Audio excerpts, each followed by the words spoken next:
낙동강 하구입니다. 지금 보시는 장면이 쫙 삼각형으로 땅 모양이 펼쳐진 게 낙동강 하구 삼각조 하는 말을 아마 실감을 하실 겁니다. 여름에 큰 비가 와서 상류에서 지금 흙탕물이 떠내려와서 물이 지금 이 항토배트로 이렇게 변해 있습니다.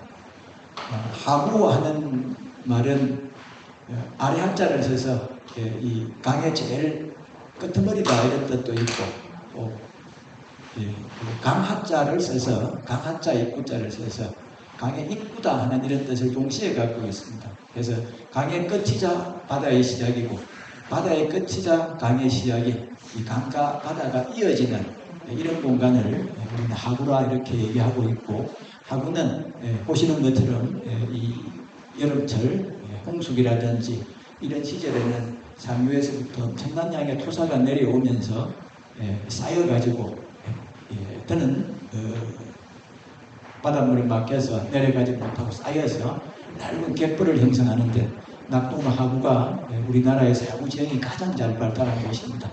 그래서 보시는 것처럼 이 하구의 높아진 곳은 섬을 이루고 있고, 물이 빠지게 되면 넓은 갯벌이 드러나는 이런 모습을 하루에 수천 6시간 만입니까? 썰물 밀물이 해서 보시는 것처럼 넓은 갯벌이 펼쳐져 있습니다. 또 하나 낙동강 하구 갯벌은 독특한 게 여름 되면은 이런 초록의 갯벌이 펼쳐집니다. 우리나라 어디에서도 볼 수 없는 이 세상매자기 하는 이 하구에 자라는 이런 식물이 자라서 끝없는 초록 벌판을 이렇게 만들게 됩니다. 이 초록 벌판을 만드는 이 세상매자기 하는 풀이 나중에 말씀드릴 우리가 그 백조로 알고 있는 고니의 주요 먹이원이기 때문에 이 낙동강 하구를 대표하는 새가 백조가 되겠습니다. 그래서 이 상류에서 바라본 마지막 낙동강 하구가 이제 바다와 만나는 곳입니다. 넓은 갯벌을 이루고 갯벌을 이룬 곳들 중에 높아진 곳은 이렇게 작은 모래가 쌓여서 이런 모습을 만들어냅니다. 그리고 그 모래땅 가운데 가게 되면은 육지에서는 만날 수 없는 이런 이 소고기가 난 바닷물에서만 만날 수 자라는 이런 식물들이 자라는 끝없는 풍경이 펼쳐집니다. 그리고 낙동강 하구의 갈대밭들입니다. 곳곳에 순천만 하나만한 면적들에 이 갈대밭들이 펼쳐져 있습니다. 그리고 내륙으로 들어오게 되면은 수많은 색강들이 아직도 배후 습지들이 이렇게 남아서 그래서 다양한 환경 조건을 이루고 거기에 대해서 김해 평야에 넓은 농경지까지 펼쳐져 있습니다. 이런 자연 조건만이 아니고 또 지리적으로도 한반도의 제일 남쪽에 있어가지고 이 유라시아 대륙과 이 태평양을 잇는 어떤 지리적인 이점까지 해서 낙동강 하구는 세계 어디에서도 만나기 어려운 천혜의 자연 조건을 갖추고 있습니다. 이런 이유로 해서 과거부터 동양 최대 철새도래지 신이 내린 축복의 땅 이렇게 불리던 곳입니다. 이런 연유로 우리가 환경을 전혀 모르던 철새의 가치를 전혀 모르던 1966년에 뭐 까마득한 시절이지 않습니까? 이 시절에 이 담만은 지켜서 후손에게 물려주어야 한다 해서 철새도래지로 문화재 보호구역으로 지정해서 지금 거의 70년이 가까운 이런 세월을 지켜오고 있는 한국을 대표하는 자연입니다. 그리고 이 낙동강 하구가 이런 한국을 대표하는 세계적인 자연유산이더라 하는 것들을 증거하는 게 이 낙동강 하구에 찾아오는 새들입니다. 새는 습지 생태계의 건강성과 생산성을 보여주는 지표종입니다. 부산을 대표하는 새 그러면 제일 먼저 떠오르는 게 부산 대표하는 새를 우리 알고 있는 게 갈매기지 않습니까? 근데 진짜 이 갈매기는 부산을 대표하는 새만이 아닙니다. 여기 보시게 되면 동해부터 삼척, 주, 보령 해가지고 완도까지 우리 김현창 교수님 자랐던 풍령 이 바닷가에 있는 모든 거의 모든 지자체가 다 시조 내지 군조를 갈매기로 삼고 있습니다. 제가 한번 세알해 보니까 27개 시군이 대표새로 갈매기를 잡고 있습니다. 그래서 부산의 새만은 아닙니다. 바로 넘겼습니다만, 예. 실제 이제 우리 부산에서 다른 어디에서도 만날 수 없는 세계 어느 도시도 갖고 있지 않은 오직 부산에서만 만날 수 있는 가장 대표적인 풍경은 이 풍경입니다. 여기 보시게 되면은 뒤에 보면 얼숙도 대교입니다. 그래서 부산을 대표하는 새는 이 갈매기가 아니고 우리가 어릴 적부터 동화책 속에서 이 글과 뭐 그림을 통해서 만났던 백조입니다. 세계 어느 도시도 1년에 3,000마리라는 이런 백조가 찾아오는 도시는 없습니다. 백조의 호수는 유럽이나 러시아 뭐 이런 데 있는 게 아니고 바로 우리 부산이 백조의 호수입니다. 그래서 대제대교 환경영향 평가서와 함께 이 은궁대교, 장락대교 동시에 진행되고 있는데 이 국가기관도 낙동과 하구를 평가하기를 단순히 한국 체대를 넘어가지고 동북아시아 전체 조류 생태 측면에서 이 지역은 반드시 지켜야 될 지역이다. 이렇게 국가도 평가를 내리고 있는 지역입니다. 그런데 안타깝게도 이 지역의 가치를 모르고 있었기 때문에 그동안 수많은 개발 사업들이 이 지역에서 진행이 되었습니다. 안타까운 것은 이런 자연의 가치, 건강한 핵심 자연의 가치가 주목받는 이런 시점에 들어서도 수많은 개발 사업들이 여전히 진행되고 있더라는 겁니다. 이런 연유로 해서 낙동하구는 1966년에 구포대교하고 김해교 아래쪽 모든 수면부가 문화재 보호구역으로 지정이 되었습니다. 매초 지정 면적입니다. 그런데 이후 개발로 인해서 1983년 하구뚝 건설이 처음을 이룹니다. 그러면서 하구뚝이 건설이 되면서 부산도시가 본격적으로 연결이 되면서 본격적으로 개발이 이루어지기 시작합니다. 녹산공단, 장민공단, 신호공단, 녹산국가공단, 명리주거단지에서 등등등등 2005년 얼숙도대교, 4대강 사업까지.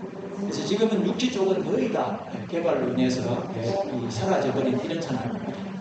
그러다 보니까 습지가 개발되면서 찾아오는 새들도 가파르게 줄고 있습니다. 낙동과 하구의 여름을 대표하는 새가 새제비 갈매기인데 낙동과 하구에서 3,000마리 이상이 찾아왔습니다. 동아시아 최대급 번식지였습니다. 근데 지금 도래하는 개체군 제로입니다. 전혀 번식하지 않습니다. 낙동과 하구에서 사라지면서 이 새는 멸종 위기종으로 등재되었습니다. 새제비 갈매기만이 아닙니다. 백조 중에 덩치가 작은 진짜 백조 고니가 있습니다.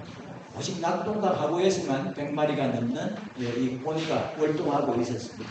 그러나 2010년 이후에 얼숙도대교가 만들어지고 4대강 사업이 일어나고 그러면서 고니 개체군 지금 우리나라 낙동과 하구에 거의 도래하지 않습니다. 역시 제로 수준으로 감소했습니다. 겨울을 대표하는 새가 큰 고니라 그랬는데 이 큰 고니 겨울철인데 평균 3,000마리 정도가 찾아왔습니다. 3,000마리 정도가. 이 새가 3,000마리 찾아오는 도시가 세계 어디에도 없다 그랬는데 왜 3,000마리 찾아오는 도시가 없는가 하는 건 이 새가 큰 고니라 그랬는데 이 새의 크기 정도를 살펴보게 되면 이런 새가 그렇게 흔할 수는 없겠구나 하는 걸 절로 실감하실 수 있습니다.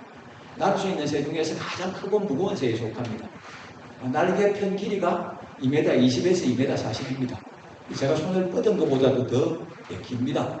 그리고 새는 가볍지 않습니까? 우리가 아는 진짜 새, 참새 같은 경우는 손에 올라와도 그 무게를 느끼지 못합니다. 참새 한 마리의 무게가 달걀 3분의 1 정도밖에 안 됩니다. 15g, 16g 그렇습니다. 가벼워야 되는데 이 새는 날 수 있는 새 중에서 가장 무거운 새입니다. 적게는 7kg에서 많게는 14kg까지. 그래서 더 이상 크면 뜰 수 없는, 그래서 다른 새와 달리 날고 안고 하는데 긴 활주로가 필요한 이런 새입니다. 그래서 세계적인 멸종 위기에 처해 있고 우리나라에서 멸종 위기종이자 천년기념물로 지정해서 보호하고 있습니다. 근데 이런 새가 3,000마리가 찾아왔습니다. 근데 그 3,000마리가 찾아오는 새들도 점점 줄어가지고 지금은 절반 정도로 줄어가지고 있는 상태입니다. 낙동하구 전체에 찾아오는 새들이 줄고 있습니다. 그래서 결국 새가 준다는 것은 이 새가 살고 있는 자연이 점점 망가지고 있다는 겁니다.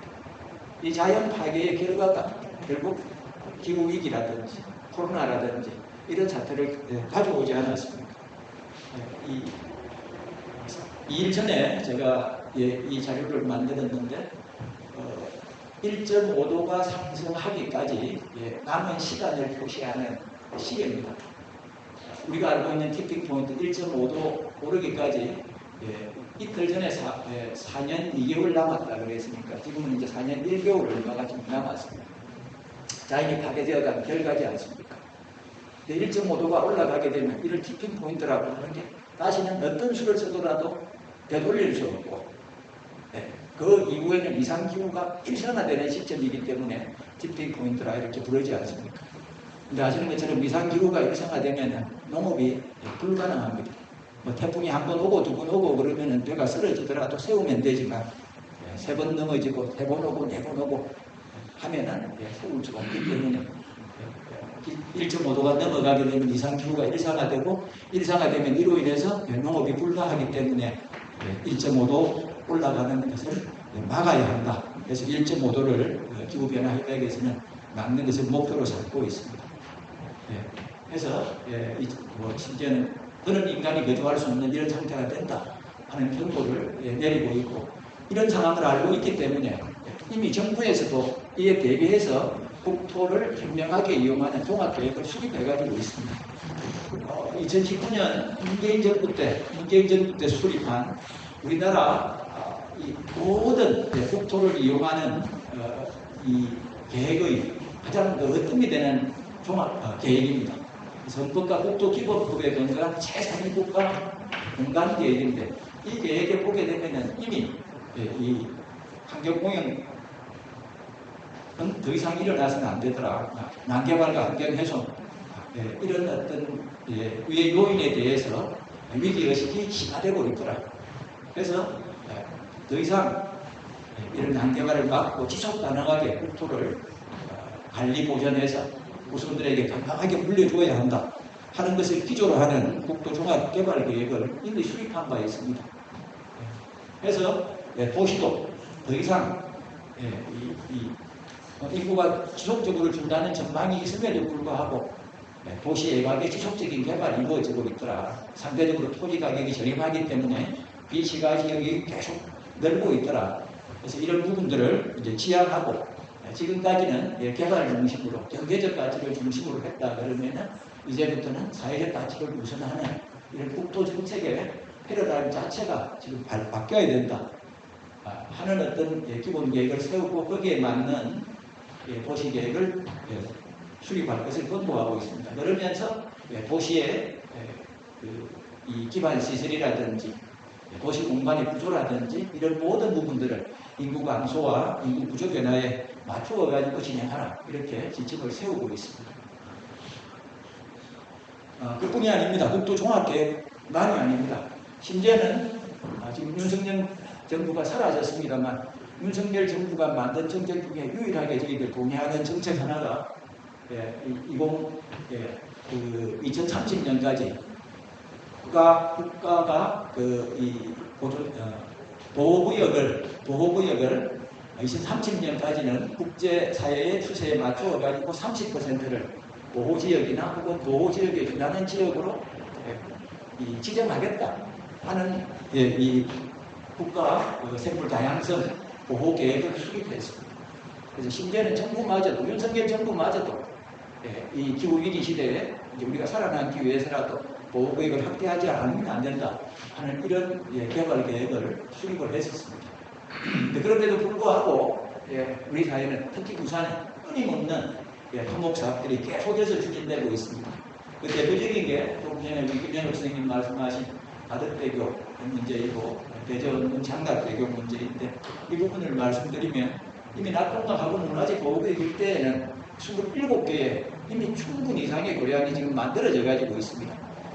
그런데도 불구하고 부산시는 지금 있는 고량만으로 모자라더라. 그래서 2001년에 세워진 도시계획을 기반으로 해서 최소한 지금 낙동강하고 문화재 보호구역에 여기 에코델타시티라든지 부산 신항이라든지 이런 개발들을 이유로 해서 최소한 16개의 교량을 지금 문화재 보호구역 아래서 더 만들려 하고 있습니다. 새롭게 추진하는 게 16개입니다. 근데 그 16개 중에서 특히 저희들은 대저대교, 언궁대교, 장락대교 요 셋만은 제거하자. 이 셋은 낙동강하고 문화재 보호구역에서 큰 고리가 살 수 있는 마지막 남아있는 핵심 보호구역마저 망가뜨린다. 그래서 이 계획만은 제거하자 하는 부분들을 얘기하면서 2018년부터 이 지역을 지키는 이런 활동들을 펼쳐왔습니다. 지금 부산시가 구상하고 있는 사업들입니다. 조금 얘기가 이게 풀어나갔습니다만 그럼에도 불구하고 작년입니까? 발표된 부산시의 박형근 시장의 2040 도시 기본 계획을 살펴보게 되면 여전히 토목 건설 중심으로 어디에도 환경을 지키는 내용들은 보기 어렵습니다. 그래서 15분 도시 해가지고 우리 상상 가능한 모든 어떤 도로들을 다 만드는 이런 작업들을 추진하고 있습니다. 모두 대중교통 대신에 승용차 중심의 도로입니다. 심지어는 가덕 신공항을 이 건설을 이유로 해서 이 기장에서부터 이기대를 거쳐가지고 가덕도까지 연결되는 제2해안 교량 건설 계획까지 세우고 있습니다. 이 계획이 그대로 지금 부산시 도로 건설 계획에 반영되어 가지고 있는데 이 계획이 그대로 시행되게 되면은 부산에는 이 수평선은 열려있는 수평선은 모두 사라져 버리게 됩니다. 강한대교 바깥에, 남한대교, 북한대교 바깥에 꼭 다리를 만드는 겁니다. 이 건설 비용만 14조입니다. 조금 더 말씀드리겠습니다만 과연 이렇게 14조라는 천문학적인 돈을 들여가지고 교량을 만들었을 때 과연 이 교량을 이용하는 사람은 얼마나 있겠습니까? 그뿐 아닙니다. 글로벌 허브 도시 그래가지고 11개까지 핵심 계획을 세우고 있는데 모두 개발 사업이고 그 중에 6개는 낙동과 하구에 개발 사업이 모여져 가지고 있습니다. 그래서 부산시 개발 사업들의 문제점을 살펴보게 되면은 일방적이고 정치적인 이유로 해서 숱한 개발 계획들, 대저대교, 언궁대교, 장락대교를 포함해서 가덕도 신공항까지 추진이 되고 있더라는 겁니다. 그리고 무엇보다 문제는 타당성이 전혀 검증되지 않았다는 겁니다. 가덕도 신공항 같은 경우는 아시는 것처럼 국토부가 7대 불가 사유를 제시할 만큼 타당성이 검증되지 않았고 인구와 교통량 역시 모두 과장되고 있습니다. 지금 부산시 도시계획에 2040 부산시 도시계획을 세웠는데 그 도시계획의 기준이 이 통계청은 우리 2035년이면 3년만 이하로 내려간다라고 얘기하고 있고 한데 부산시는 지금 도시계획을 얼마 세우고 있냐 그러면은 이 350만 명을 기준으로 해서 도시계획을 수립을 했습니다. 대저대교라든지 언궁대교 같은 경우는 2030 도시계획을 세울 적에는 현재 우리 부산 인구가 324만인데 410만 명을 기준으로 해서 도시계획을 수립을 했습니다. 하고 교통량 같은 경우도 마찬가지입니다. 조금 이따 자료를 가지고 다시 말씀을 드리고 더하기 들어가는 돈들을 보게 되면은 가덕 신공항 아까 15조로 늘었다 그랬고 이 해안순환도로 14조 정도이고 역시 가덕도 신공항을 이유로 해서 가덕 신공항과 연결시키는 부산인 급행철도 4조 8천억 해서 제가 찾아서 확인한 금액만 35조 원에 가까운 이런 돈들이 가덕도와 관련해서 가덕공항과 관련해서 예산이 들어가는 걸로 들어가지고 있습니다. 그래서 이런 경우 타당성이 검증되지 않았기 때문에 그 미래 세대의 유지비를 부담하고 핵심 자연을 파괴시켜서 기후 위기를 더욱 심화하면서 더하기 지금 개발 사업이 중인 곳은 모두 부산을 대표하는 자연이 아니라 한국을 대표하는 세계적인 자연들이 남아있는 곳에 개발 사업이 집중되어 가지고 있습니다. 그래서 그 자연을 이용해서 부산이 제대로 자연 기반에서 발전할 수 있는 이런 기회를 잃어버리는 상실하는 이런 일들을 초래할 수 있습니다. 2040 대개구 350만 명 설정했는데 통계청은 299만 명 설정하고 있습니다. 2040년이니까 2040년 350만 명인데 통계청은 285만 명 그래가지고 65만 명이 차이가 납니다. 그래서 가다하게 소요를 잡고 있다는 걸 알 수가 있고 낙동강 횡단 교량의 교통량을 보게 되면 부산시가 교통 수요라든지 이런 것들을 얼마나 가다하게 잡고 있는지 하는 걸 알 수가 있습니다. 지금 부산시는 이 에코델타 시티라든지 이 개발 이후로 2000년보다 2025년에 지금보다 13만 7천 대의 교통량이 증가한다 그럽니다. 그래서 지금보다 24.37%가 증가한다 그럽니다. 1만 7천 대를 더 추가로 수용하려 그러면은 지금 8개 교량, 경전철 2개 빼고 차량이 다니는 게 8개입니다. 8개 교량 외에 10개 차로가 더 필요하다라고 얘기합니다. 하면 10개 차로가 더 필요하면 정말 부산시 얘기를 그대로 인정해 주더라도 10개 차로 만들면 되지 않습니까? 사상대교 이 왕복 10차선으로 5차선 지금 석산 낙동강도 4차선에서 8차선 교량입니다. 이것처럼 이 서구시의 버스터미널하고 연결되는 이 사상대교를 10차선으로 만들면 한 개만 만들면 이 문제 그대로 해결이 됩니다. 근데 사상대교와 같은 이미 개발된 곳을 지나기 때문에 낙동강 하구 훼손을 가장 적게 하면서도 가장 시내 중심지하고 대중교통과 바로 연결되기 때문에 가장 교통 개선 효과가 좋은 이런 어떤 연설 계획이 있습니다. 그래서 이런 부분을 추진하라 그래도 하지 않습니다. 대신에 낙동강 하구에서 가장 온전한 자연이 남아있는 대저대교, 은궁대교, 더하기 사상대교까지 무리하게 모두 이 계획한 것들을 다 만들겠다 이렇게 얘기를 하고 있습니다. 핵심은 어쨌든 24.37%, 연 5% 정도 증가한다는 건데 실제가 그러하냐 하는 겁니다.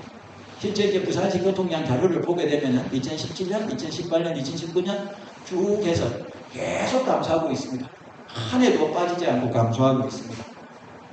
예외적으로 작년에 1.03%가 증가했습니다. 2024년에.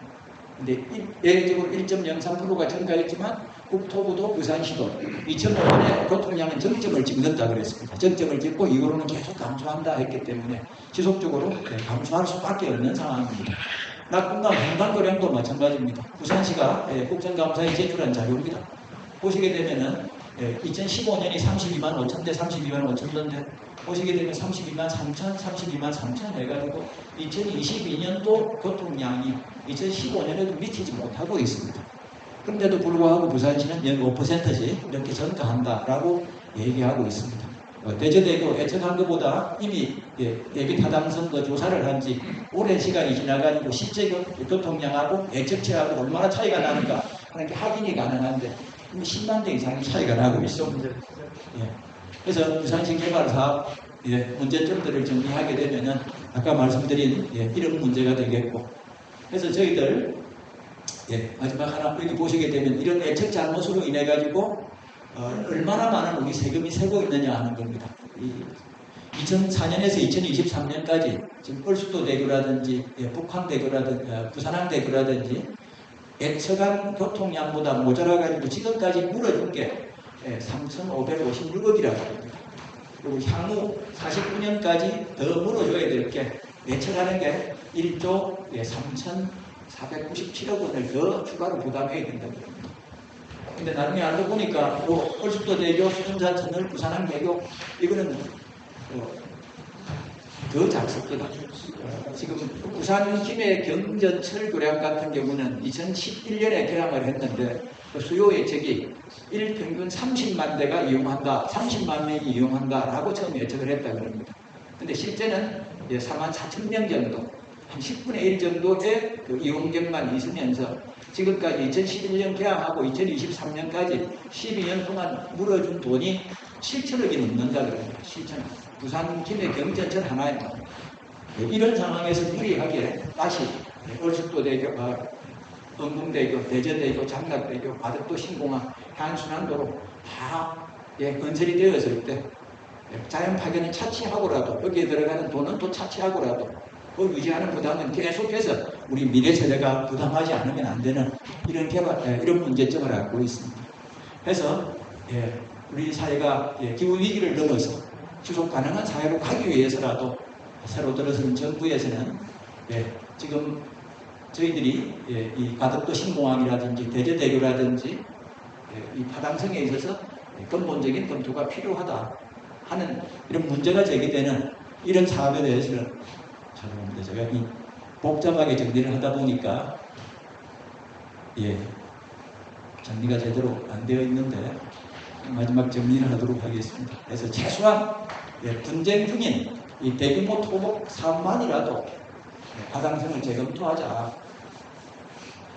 정말 열어놓고 정말 필요한지 개발을 부산시가 고량이 필요하다. 그런데 대통령은 정말 그대로 전가하는지 더 나은 대안은 없는지 하는 부분들을 다시 재검토하는 게 필요하다 생각합니다. 그래서 이렇게 해서 절약되는 예산이 있다 그러면은 천문학적인 조 단위의 돈들이 들어가지 않습니까? 이런 예산들을 활용해서 새 정부가 하려고 하는 에너지 고속도로 건설이라든지 이런 데 필요한 예산으로 돌릴 수 있지 않습니까? 우리 사회를 지속 가능하게 만드는 데 사용하는 게 가능하지 않습니까? 그래서 사업성을 같이 공개적으로 재검토하고 거기에서 절약되는 예산을 우리 사회를 지속 가능하게 발전시키는 현명한 이용에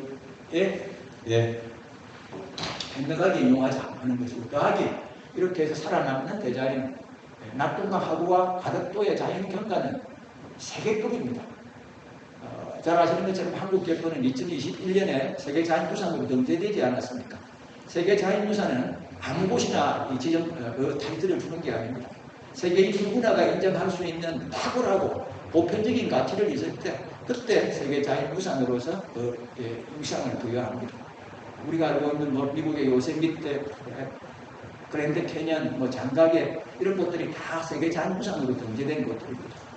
그랜드 캐년 하나만 하더라도 매년 찾아오는 관광객이 500만 명, 600만 명 정도가 된다 그러는데 그로부터 유발되는 경제 효과가 조 단위를 넘어간다 그럽니다. 낙동강하구는 세계자연유산으로 등재된 한국개포를 대표하는 곳입니다. 아미산 전망대에 가게 되면 펼쳐지는 풍경은 세계 어디에도 없는 천하없는 풍경이 펼쳐집니다. 순천만이 지금은 세계자연유산으로 등재되고 현명한 이용으로 인해서 한국개포를 대표하는 곳으로 알려져 있는데 낙동강 하구에 남아가지고 있는 면적만 하더라도 순천만의 3배가 넘습니다. 이곳을 찾아가서 감탄하지 않는 사람들이 없습니다. 가덕도 연대봉에 올라가서 보게 되면 펼쳐지는 풍경은 가덕도에서부터 한려수도가 시작이 됩니다. 그래서 가덕도 연대봉의 동쪽에는 낙동강 하구가 있고 서쪽으로는 낙동강 하구가 쭉 펼쳐지는 그 풍경을 보고 감탄하지 않는 젊은 친구들이 없습니다. 그래서 이런 경관을 살려서 부산의 미래 발전 핵심 자산으로 이용한다 그러면은 정말 제대로 된 이 자연도 지키면서 또 환경도 지키면서 경제도 발전하는 이런 전략이 얼마든지 가능하더라. 그래서 최소 경제국인 토목 사업만이라도 가당성을 검토해서 이를 다시 부산 미래 발전의 핵심 자산으로 사용하게 되면은 제대로 된 부산 발전, 젊은이들이 돌아오는 부산으로 바꾸는 게 가능하지 않겠느냐 해서 이런 말씀을 드리면서 부족한 말씀을 마치도록 하겠습니다. 고맙습니다. 참 그런데 보면 우리는 이런 보물을 가지고 있으면서도 참 잘 못 취급하는 것이 안타깝고, 그 다음에 오늘 저는 이 세 분의 귀한 말씀, 우리 혼자가 아니라 집단적인 정수희 선생님, 김현욱 선생님, 박동록 선생님이 내놓은 이것이 앞으로 새로운 어떤 우리 민주사회의 공론화가 될 수 있는 것이 되어야 되고, 오늘 저는 참 느낀 것이 전문가의 허상을 우리가 정말 봤습니다. 우리나라의 대통령부터 소위 정치, 행정, 검판사 보기에는 전문가라 하지만 사실은 그 사람들은 현장이라는 걸 더 모르는 그런 엉터리가 우리 사회에 전부 권위를 가지고 있습니다. 이걸 깨가는 작업도 우리 포럼이 제대로 했으면 좋겠습니다. 저는 정말 전문가도 아니고 이게 시민이고요. 정말 오늘 세 분 발표를 들으면서 딱 떠오르는 말이요. 우리 애간장이 탄다.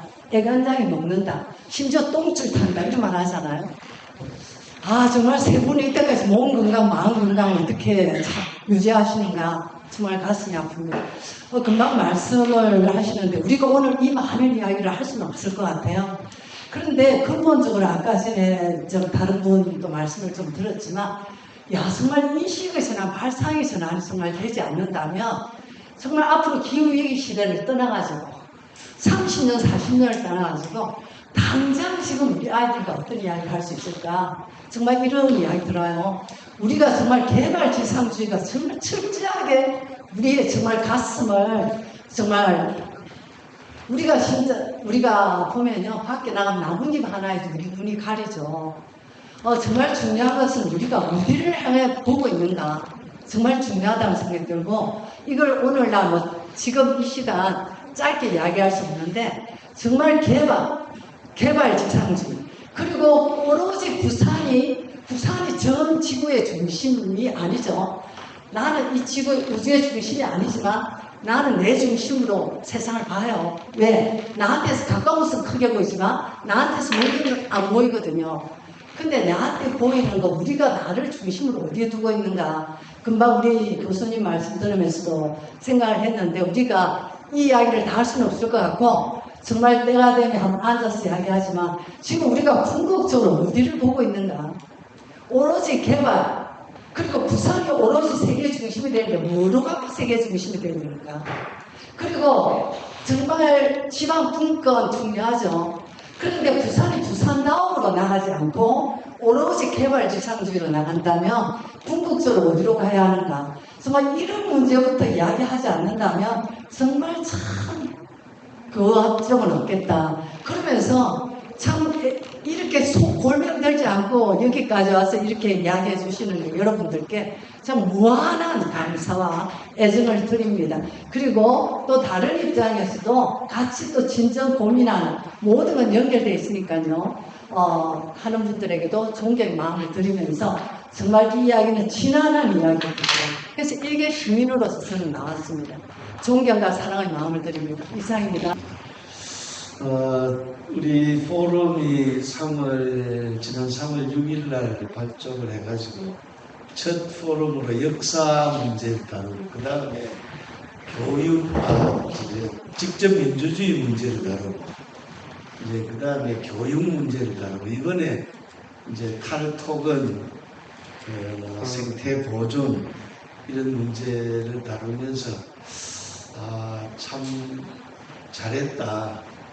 그리고 이게 대선을 넘어서 앞으로 이런 유형의 단체가 이 일을 지속적으로 시민들의 의지를 모아가지고 앞으로 나간다고 하면은 기존의 정권을 잡은 사람들을 진짜 우리가 시민들이 감독을 하는 또 조언을 하고 개선을 책을 만들어내는 그런 일이 되겠다. 이 단체가 한 10년만 크면은 이 나라가 진짜 아이도 사람도 살리고 온 생명도 살리는 그래서 진정한 지속 발전 가능한 세상을 만들어낼 것 같다. 오늘 세 분 발표자 우리 김홍희 선생님 말씀하신 것처럼 진짜 이분들이 진짜 전문가들이구나 존경합니다. 고맙습니다. 네, 이상으로 다시 민주주의, 제대로 민주주의를 지향하는 민주부산 시민연대 포럼 제4회 포럼 마치도록 하겠습니다. 정말 수고하셨습니다. 감사합니다.